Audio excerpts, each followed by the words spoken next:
Ako'y may nadaanan isang bahay na ang dingding ay puro trapal at nakilala ko ang isang senior citizen na nakatira dito. Labis akong namangha dahil sa kanyang kabaitan at puno ng pangaral sa akin. Tara mga kalingap, alamin po natin ang kwento ng isang senior citizen na nakatira sa dingding na trapal. Tara mga kalingap, panoorin po natin ito at huwag kalimutang mag-like, share, subscribe. Hello mga kalingap, isang magandang umaga po sa inyo lahat. At yan, kung bago pa lang po kayo sa aking YouTube channel, ako po si Vincent Calyada. Paki-like and share po nitong video ito para mapalawak pa po natin ang pagtulong po sa mga taong nangangailangan. At huwag niyo pong kalimutan na pindutin po ang notification bell para lagi po yung updated po sa aking mga bagong uploads. At please po don't skip ads kasi malaking bagay po yan sa pantulong po natin sa mga taong nangangailangan. So ngayon mga kalingap, pasensya po kung punod po tayo kasi sinisipon. Kasi naulanan po tayo, grabe po yung bagyo po dito sa amin, ulan init po. So yan, kaya tayo ng sipon. So ayan, meron po tayong tutulungan po na isang senior citizen na hirap din po. At trapal lang po yung pader niya po. So tara mga kalingap, abutan po natin ang mula po sa ating YouTube channel. Tara po. Ayan mga kalingap, ito napansin ko na isang bahay. Yan, yero nga po, kaso lang yung inipit lang po, walang pako yan. Kapag ganyan pong inipit ng kawayan, wala po yan pako. Tas ito po, mapapansin po ninyo na trapal, kanyang dingding. Mga kalingap, tao po! Yo, tapo. Ay, si tatay. Tay, pwedeng magpasok dyan? Kalingap. May mga alaga siya, nakakatuwa naman. Dak. Hello po. Pwede po magpasok, tay. Okay, pwede po magtuloy. Tay, may aso ka. Doger man ata yan, tay. Ay, tuta. Sa hayop ko na may bantay. Dito ko, tatay, natutulog po. Iyo, dito ko tulog. Tay, magpapakilala po ako. Ako po si Vincent Calyada. Isang charity vlogger po mula sa Team Kalingap. Anong pangalan niyo, tatay? Wilfredo. Tatay Wilfredo. Ilang taon ka na po? 78. 78 ka na po. Tatay, okay lang po ba na itong video ito ay maglabas po sa Facebook, sa YouTube, sa social media? Kasi dito pa ako kumukuha ng pantulong po sa mga taong nangangailangan. Okay lang po? Oo, okay. Tay, ano pong pinagkakakitaan niyo po? Ito lang nga sa uma-uma. May sarili po kayong umahan? Wala. Sa amo ko ini yung may-ari ng lupa. Nagikiuma. Nakikuma lang ako. Kumbaga, pasulduhan ka po. Oo. Hindi. Binibigyan lang. Hatian lang kami. Hinahatian. Binibigyan mo siya. Ilang taon ka na nga po, tatay? 78. Grabe, 78, pero malakas ba mag-uma? Hindi na. Upa-upa ko lang tao. May sobra sa akin. Upa-upa ko lang. Inuupa mo na lang po. So, ano yun, tatay? Ano yung higaan mo dito? Yun na yung. Yung banig lang po. Oo. So, wala ka ditong pintuan. Grabe, oh. Yan yung bahay. Ubos yun eh. Siya na po itong pinakabahay niya, tay. Ang pinakabahay kong dun sa anak ko. Sa anak mo. Kundi nagbupula ko sa kanya. Nagbukod ka lang po. Bakit po nagbukod kayo? Hindi ko kaya doon ang init eh. Mainit po. So, kamusta ka naman dito, Tatay Wilfredo? Nabubuhay mo na papano, kahit papano. Nabubuhay kahit paano. Pati ibubong mo pala, tatay, butas-butas na din po, Ko lang. Pinagagadan ko lang. Pinaghingian mo lang din po. So, anong pinagkakaabalahan mo dito, tay? Yun na nga, umasa ka hayop-hayop ng. Yan yung duck. Hindi man pwede ako magtutok sa trabaho eh. Bakit po? Hindi ba ko tinatanggap na ni? Hindi ka na po tinatang. Siyempre, may edad ka na po ay. Edad na nga ni. So, wala ka na pong ibang trabaho, tatay? Yun lang, uma pagtanong-tanong maring. Kung kaya nun pa. Ano pong tinatanim-tanim nyo, tay? Gulayin kung kaya magtanim. Kaya pa po? Hindi na. Pero mahirap na rin. Mahirap na din po. Iba na din talaga po pa nag-iedad, Iyo. Hindi katulad ng kalakasan, tatay. Kalakasan na mano-mano. Kaya pa. Kasi bintiit niya dapat pinangaan ng trabaho ay naano man ako sana kung hagad ng hagad. Kumbaga na ko man din magparahingi po. Iyo. So, asan pala tatay yung asawa niyo po? Wala na. Patay na po? Balo na po. Ay, bala ko na po. Ilang taon na pong Ay, wala na? lampas na yung 5 taon na sa 7 taon na. Okay po. So, paano yung ano mo dito, pang araw-araw tay? Yung parang pang Ay, pagkain. gagad ko sa anak ko minsan. Nahingi po. Ah, okay. Pero uma ko sa alangan mag-asa ko sa kanya, may pamilya mo ito. Oo po. Kasi ang ganyan talaga po ang mga magulang. Minsan talaga hindi inaasa sa anak. Kasi hanggat kaya, dali ng dali na tay. Sisihin ko, hagad makasilos ka pa man. Ay, di ka man po yung sisisihin tay. Kasi ano man po yan. May mga bagay man po bagang ano yan. Talagang nag-ano man po yung mga anak. Nag-uubliga din yung bigay sa ano. Siyempre, ang magulang mambaga po, pag may pamilya ng anak, hindi na hiningan. Magsagad di hadi, pahagad. Gakuha na lang ko kung wala akong bigyan. Ganun. Hindi ka man dito tatay nalulungkot na mag-isa ka po. Dahil man tamin siya nag-ulas mo ko dyan sa plaza baga. Nagpapanood-panood po. Lilibang-libang. So, di man dito nakakatakot tatay na mag-isa ka? Ay, dahil man. Hindi man po. Wala ka po ditong ibang karanasan na nangyari ditong ano mga... Makapapag sa pasok ka, nagapasok. Opo. Pasok bahay. Opo, may napasok ba? Wala man po. So, nakita ko tatay itong bahay mo, talagang trapal lang ano. Trapal. Opo. Eh, pag ano tayo, malakas ng ulan, pasok dito ang tubig, galo na yun, no? Hindi, pinalitan ko na itong, dati itong, alang, isnit nga rin ito, yun, pinapili ko. Pisnitan po dati. Inalis ko na sa pag-ulan nun, baka mabasa ko. Opo. May libro ka pati, ano po yung binabasa mo yung tatay dyan? Bible? Bible ito. Wow! Tingin ko na tatay, patingin daw po. Nakakatuwa ah. Ibang reliyon ito ay katoliko, kaya ako. Kaya nagpasok na lang ko tao. Bible pala po ang ano. Tama yan tayo, basa-basa ka ng Bible. Ang kagandahan tatay na nagbabasa po ng Bible, nandyan po yung mga mabubuting balita ng ating Panginoon. Iba man ang reliyon ko yan ano lang. Yung basa, kalang basa sa amin dahil man. Okay lang po yan. Normal man po magbasa-basa, okay man lang po yan. Depende na din sa tao. Ano po? Ano tayo ang mga kailangan mo dito tatay sa bahay niyo po? Ganyan na lang, basta pag may pagkain na. Yun ang pangangailangan niyo pagkain po. Kaya matanda man ako, kanin pa man bahay niya. So yun talaga ang mga pangangailangan. Kasi mga senior talaga, pagkain na lang po ang kailangan. Kasi hindi na po kaya niya magtrabaho po. Ano? Oo, hindi na kailangan ng hindi maayos pa kung bahay. Ilang taon na lang bilang sa taon ako. Ay grabe. Nawa ng Diyos. Patagalin pa. Matagal ka pa yan tayo? Mga 100 pa tayo? Hindi, nagaro ako. Bakit tayo? May nararamdaman ka na po ba? Mayroon. Ano po nararamdaman Hindi niyo? makulog ang lalamunan ko. Ay baka sa ano lang po, sa temperatura ng panahon Ay, po? minsan, Halloween ini, lampas sa sambulan, pinadoktor ko. Ano pong, sisipon, arog po yan? Hindi man, pinadoktor ko na yun Iyo po. Ang sabi sa akin, tonsil, parang may ano sa loob baga. Namaga? Parang buhangin. Ito tubo, hindi man kaya ng doktor siguro. Hindi po kayo ng ng gamot po. Nag-aarahay, pero gabalik. Pero init lang siyo. Grabe tayo, ang tangos ng ilong mo. Siguro nung panahon mo kagapings-gwapings mo. Hindi man. Siguro tayo, marami kang chicks nung panahon. Ay, hindi mawalaan yan sa ama. Hindi po mawalan tatay? Pero ngayon, ay hindi mabago tayo. Oo, mabago na siya, matandaan na po. Sarili na lang intindihan. Opo. Natutuwa ko sa iyo tayo, napakabait mong tatay. Ilan po naging anak niya tay? Isa lang. Isa lang po. Hindi po kayo nagdagdag ng anak nung ano po? Isa, may dada ko nung 32 ako. 32 ka po nag-agom na. Tapos yung asawa ko, yung matanda na 33, mabuti na anak pa po siya. Kumbaga tatay, iniisip niyo, alam ko ng number 1, bakit nag-asawa kayo ng ganung edad? Kasi iniisip niyo yung magiging resulta ng buhay, ano? Oo, ganoon. Kasi wala makong pamilya dito, Ilonggo, kaya ako Ay, Ilonggo ka po? Kaya ang pamilya ko, naroon Gabus. Sa Ilonggo? Oo, sa Iloilo. Iloilo? Kaya ang pamilya ko lang sa side ng asawa ko. Okay, dito, sa Bicol. Oo, sa Bicol. Pero pag nasa Ilonggo, ano po mga kamag-anak niyo sa Ilonggo? Mga retirasyon din. Ano po? Retirasyon. Retirasyon. Mga Mario. Mga Mario. Utay, baka mapanood ka ng mga taga Ilonggo ng mga kakilala ng kamag-anak mo. Baka nakabakasyon ako nung isang taon. Ay, nakabakasyon ka na po doon. Gusto ko na makita dahil 1971 ako nagdating dito. Upo ka muna digdi. Ay, sige po. Sige tayo, upo ka na din po dyan. 1971 ako nagdating dito ay. Ay, 1971 ka po nagdating dito. Ito sa farm ito, trabaho din ini. Opo. Ngayon, na gustuhan nga ni ako, yun ang tagal ko dito. Siya po.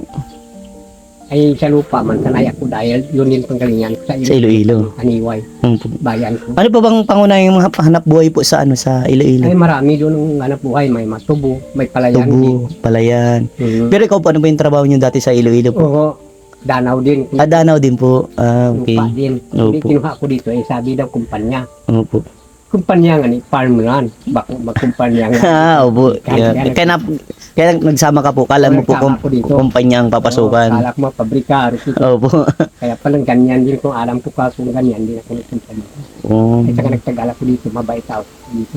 Opo, mabait ng mga taong taga Bicol po. Nagkaka dito. Ganun din ata po. Ganun din naman ang taga Iloilo po. Oo. Mababait man po. Depende na lang talaga sa tao. Ano po? Oo, depende sa. Tsaka maganda man pati ang anak ko dito sa uma. Hmm. Ano, nagtagala ko dito. Tay, baka may mensahe ka sa mga taga Iloilo. Kamusta yung mga taga Iloilo? Ay, Yung pangsalitang Iloilo, tay. Kamusta mo sila dito sa video ko? ay nahirapan mong salitang Bisaya na. Ay, hirapan ka. Yung alam mo lang, tay. Kamusta ka mo dyan sa Iloilo? Nandito ako sa video.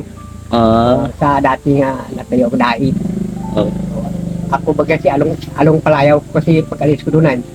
Ay ngayon, marami hindi nakamigbit sa akin mga pamangkin ko. Opo. Ay kung makita ko sa video, Oh, yan na ini, Oh. yung inyo na ini. Anong pangalan tiyin po? Yung kilala nila? Ang kapatid ko doon, mga pamangkin ko. Yung mga kapatid niyo po para makilala ka ng papamangkin niyo. Ay, patay na gabos. Apat lang, panganay, Ramonito, retirasyon. Opo. Orlando, retirasyon. Hernani, retirasyon. Wilfredo, retirasyon. Ako lang, apat lang kami, mga babae, gada na. Patay na po Patay yung... na pag bakasyon ko doon. Yung tatlo po, patay na. Hindi yung 10 kami magkapatid, mga babae, gada na. Yung... Tapos si lalaki, 5, 4 kami na bubuhay sa lalaki. Opo. Siya rin ang gada. Sino po yung mga 5 ninyong tay? Baka makipanood ka po nila, Ano, napanood ko dyan? mapapanood ka po nila. Iyo. Kamustahin mo po yung mga kapatid niyo? Kamusta dyan ka magkapatid ko dyan, mga pinsan buo ko. Yung panganay tay, anong pangalan ng panganay? Ramonito, retirasyon. Oo. May diferensya din sa ito ay. Sangkot din. Yan. Yung pangalawa tay? Yung pangalawa, ay ako na nga ni sa lalaki sa pangalawa. Ganda-dada yun.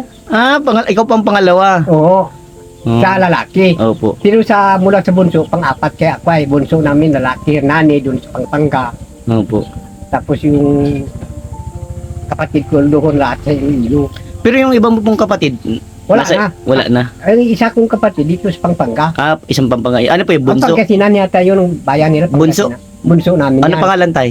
Hernani, retirasyon. Yun. Kamusta mo tayo si Hernani? Hernani, naning, kamusta ka dyan? Dito ako sa Dait din. Na-video ko dito dahil may nag-ano sa akin. May matulong sa akin. Kahit pa paano. Tapos yung kapatid ko doon, Orlando. Opo. Doon din sa Bisaya, sindala. Bisaya. Pamangkin ko, limot ka na kung iba Opo. kong pamangkin. Mm.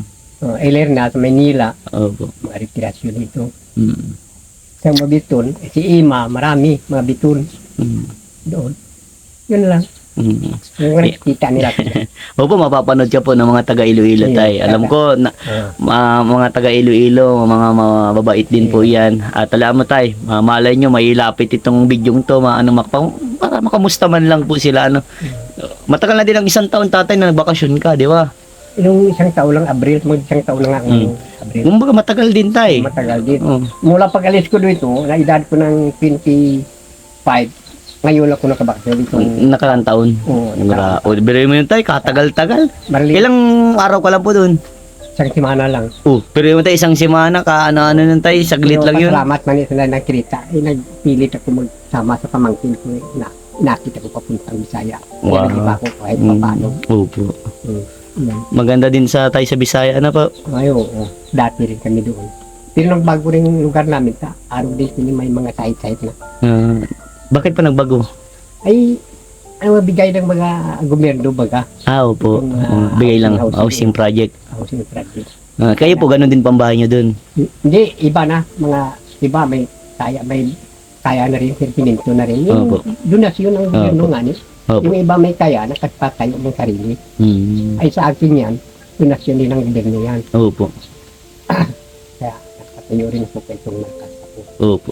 Sinulungan nila ko ng amo ko. Saan tatay ang pinakamaganda? Dito sa Dait o sa Iloilo? Ay kung isipin, maganda doon sa amin. Opo, Kundi ayaw ng anak ko mag-uwi naman. Ano pong kinaganda sa Iloilo? Ano ba may pinakamagandang pasyalan doon tayo? Ang pasyala namin doon, wala mira, ang beach doon mahina sa amin. Beach mahina po. Ano na pong maganda doon pasyalan? Yung mga bayan lang, mga pistahan, arte, bayan. Opo. Gusto ko lang makita ang araw-araw pamilya ko sana. Gusto mo pong makita Ay din. hindi man pwede mong tagala ko doon importante dito maapo ko. Ay, anak, Pamilya mo man dito tayo ay. Opo. Ganun talaga. Pero kahit pa paano, makabisita ulit. Ayun, pero hindi ko na abutin. Malay mo tayo. Madalang amalay. Pero kahit na, hindi ko kaya na magbiyahe. Ay, di mo na po kaya. Pilit ko lang ito eh. Yeah. Tinesting mo lang po. Kami sama mga pamangkin ko sa Maynila. Po. Pero at least tayo, kung hindi ka man makapunta doon, at least na kamusta mo sila dito sa video ko. At malay natin tayo mapanood ng isa sa pamilya nyo mag-comment dito sa Ay. vlog na ito. At po, ayan, papabasa ko para sa iyo. Kung sinda kung may bibigay man sa'yo, tanggapin ko man yan. Pareha-parehas mo lang kami mahirap. Opo. May mas mahirap pa sa akin duman. Sa Opo. bata patinda. Kaya sabi ko, sipag lang kailangan. Opo. Mas maganda tayo talaga. Ang tama po yung sinabi niya na pinakamaganda sa isang tao. Magsipag po, magsipag at tiyaga. Kasi kung magpatamad-tamad tayo, walang mangyayari, di ba? Yan Kahit pang, ang kita po kula ka mong swerte sa hanap buhay. Opo. Basta mahalaga doon, makakain siya kaya nga. at saka talagang hindi ka po nagpapatalo sa hamon ng buhay. Dapat po, di ba, naglalaban lang po. Ano? Laban. Opo. Yun ang pinaka-importante sa buhay ng isang tao. Lumaban ka ng patas. Di ba, tay? Patulad mo nga tatay, biruin mo po ikaw. Ganyan ang edad niya, lumalaban ka ng patas. Oo, dapat hindi na ngayon akong magtrabaho eh. Wala akong masahan yan. Sana ko lang. Opo, isa man yung anak mo, may pamilya din, di ba? Pamilya di. Oo. Yeah. Pero at least tayo na napakabait mong tatay niyo po ano. Ay, Kasi po ano, ganyan ka po, mas parang iniisip mo yung anak niyo, yung pamilya niya kasi natulong-tulungan ko man sintak mayroon ng haling Opo. makapreparo. Yun, mas maganda tulungan na talaga paano sa buhay ng isang tao. nahirap mo ko sa kanya. Natulong na hanap buhay ko. Nahirap. Ang panaawa daw po. Tay, may abot ako sa tay, pang ano lang ito, pang bili-bili mo dito tay. Kasi alam ko wala ka pong umayos sa trabaho. Okay lang po. So tay, pang ano mo ito tay ha? Pambili-bili mo dyan tay ha? Oo. Anong bibili mo dyan tay? Ay, biscuit. Yan. Biscuit yan. Nagbibisyo ka pa ba tatay? Ino, sigarilyo? Kahit ito, ginom-inom, sigarilyo, ginawala ko na. Yan, tama po yan. Kasi pag nag-iedad na po talaga dapat behave na. Kasi dapat kailangan ingatan na ang sarili. Pero kung sabihin babae, pumanak ko ay anhin pa man yan. Hindi na po kailangan. Basta ang kailangan mo na talaga tatay, pagkain. Kailangan makatawid ka sa Pang-araw-araw. pang-araw-araw. Ay grabe, napakabait ni tatay. Hindi mo na kumbaga hindi mo na po pinili magkaroon ng ayos na bahay. Ang gusto mo lang po ay Bahala pagkain. yung anak niyo. Wala man ako. Basta sa akin ang sarili ng hindi ko. Opo. Ano tayo masasabi mo at mayroong biyayan dumating sa iyo? Ay, salamat sa nagbigay ng biyaya. Yan po ay mula po sa akin tatay. Sa inyo? Opo. Sino Vincent Calyada. Kay Mr. Sayada, binigyan naman ako ng pang-sarili. Sa ibuman. Opo. Ang bakal. Opo, ay, ikaw na po bahala tayo. Oo. Yes. Hayaan mo tayo kapag mayroong biyayang dumating tayo. Maraming Mabili tayong salamat po dito sa inyo. Makatulong ito. Basta ako tayo, masaya ako sa mga katulad niyo pong senior at marami akong natututunan sa mga katulad niyo po tayo. Sa ito binigay nito sa akin. Talagang pang-bagastos mo ito sa bahay. Opo, tama yan. Pangkain. Pangkain Hindi po. ako naghahanap na pinagkaunlad pag buhay ko dahil na Opo. katandaan ko. Opo. Sarili ko yung intindihan ko dito. Opo. Tay, anong magandang maipapayo mo sa akin tay? Kasi ako papunta na ako sa pagtanda din. Ano tay ang maipapayo mo na kapupulutan ko po ng aral? Ay, yun na nga dapat ngayon panahon ay lalo ng panahon natin ngayon sa gobyerno lahat nagtaas wala ng baba. Sipag lang talaga. Isip paula din talaga. Sipag at isip paunla din. Kumbaga dapat pagyamanin. Kumbaga gamitan lahat ng tay, ng sipag at pag-iisip sa bawat sa bawat misyon, sa bawat kumbaga plano sa buhay, ganun dapat. Okay. Ganun lang yun. Pero kung sabihin nga ikayod yung katawan mo nga, sige lang ay Wala mangyari. mamatay ka rin. Pero dapat pag-isipan. Isipan lang lagi. Kaya Yeah. ako nag-iisip nga niya ako Kaya nag-asawa ko, 32 na. Iniisip ko, bakit pagtanda ko, sino maasak lolo sa akin? Opo. Pamilya ko naroon kabus. Opo. Sino mang kaibigan ko dito, Opo. rito. Opo. Oh, itong inisip ko, kaya nag-asawa ko kahit maiyan ha. Opo. Ay kung di ako naka-anak siguro, baka pilitin ako mauli na sa amin. Eh, paano kung matanda na ako? Opo. Sino may? Sino mag-aalaga, ano po. Na, Sarili Opo, ako, pamilya ko. yun talaga pang pinakaano talaga tayo, Yung inisip dapat ko. magkaroon ng anak kasi yun talagang tutulong sa isang day, yun ang yun ang magpupupo sa iyo, di ba tayo? Yung mag-aasikaso. Kahit lalaki ka kuya, ay hindi ako pabayaan kung halimbawa. Opo. Wala ako. Mm. Pirmin ako sa ito. Ay, kung wala akong pamilya dito, wala akong anak. Opo. O, nang tanda kong binata o ano man eh, paano man ako. Kaya nga po. Mahirap pag nagtatanda pong binata na walang kapamilya na tayo. Walang pamilya, kaya nag-isip talaga. Lalo na kung malayo ka sa lugar ng pamilya mo. Oo, di ba po? malayo nga talaga. Pero minsan may kamag-anak ka, hindi na din nag-iintindi sa kamag-anak din, di ba tayo? Ay, sa amin, hindi mag-anak ko. Yung kapatid ko, ay marami kaming kapatid. Opo. Sa pamapangkin ko. Hindi na ko kilala nga eh. Di ka, limot na po sa iyo. So, pagdating ko doon dahil maliit pa mga edad ay 8 taon, 10. O, nung umalis ka po doon. Oo, umalis ko doon. Ang namibid ko lang, kilala ko. Ang kilala ko. Ganyan ang edad sa akin. Opo. Namimiss mo din po tatay yung pamilya mo sa Iloilo. Ha? Namimiss nyo po. Ay, kuminsan. Pero kung nalibang ako sa trabaho, hindi ko na maalala. Di ba na po maalala? Nandito na kasi yung isip nyo Yung tayo. dito nang isip ko sila nakatutok sa probinsiyang ini. Opo. Yung anak ko kung mag-ubalik siya duman, baka hindi pa may abid-bid na mapinsan. Opo. Pero may lupa ka doon tatay sa Wala. Iloilo? Ay, wala ka din po. Araw din yun nga. Araw din po kayo ni. Ganito din po ang ano. Wala kaming napanggalingan nga may kaya sa buhay. Wala. Talagang mahirap lang talaga po kayo. Mahirap. Depende lang kung magandang trabaho Opo. sa mga gobyerno, ganyan. Opo. Ay sa aming pamilya ay walang trabaho sa gobyerno. Ibang pamilya ko, naka-adal din. Siyempre may trabaho din sa Opo. gobyerno. Opo. Ay sa aming pamilya, wala. Lahat dito. May mga ako sa mga anak ng ngunyan. Opo. Tsaka lang talaga tayo, ano? Saka, Tay, maraming salamat tay. At ako po uwi na. At magpapahinga po. At ayan tay, sana napasaya kita sa munting binigay ko. Yeah. At bili mo na lang tatay ng mga pangangailangan niyo pa, ano? maraming salamat sa dito. Ah. Malaki dito. Opo. Sige tay. Salamat po. Bye-bye tay, bye-bye. Sige.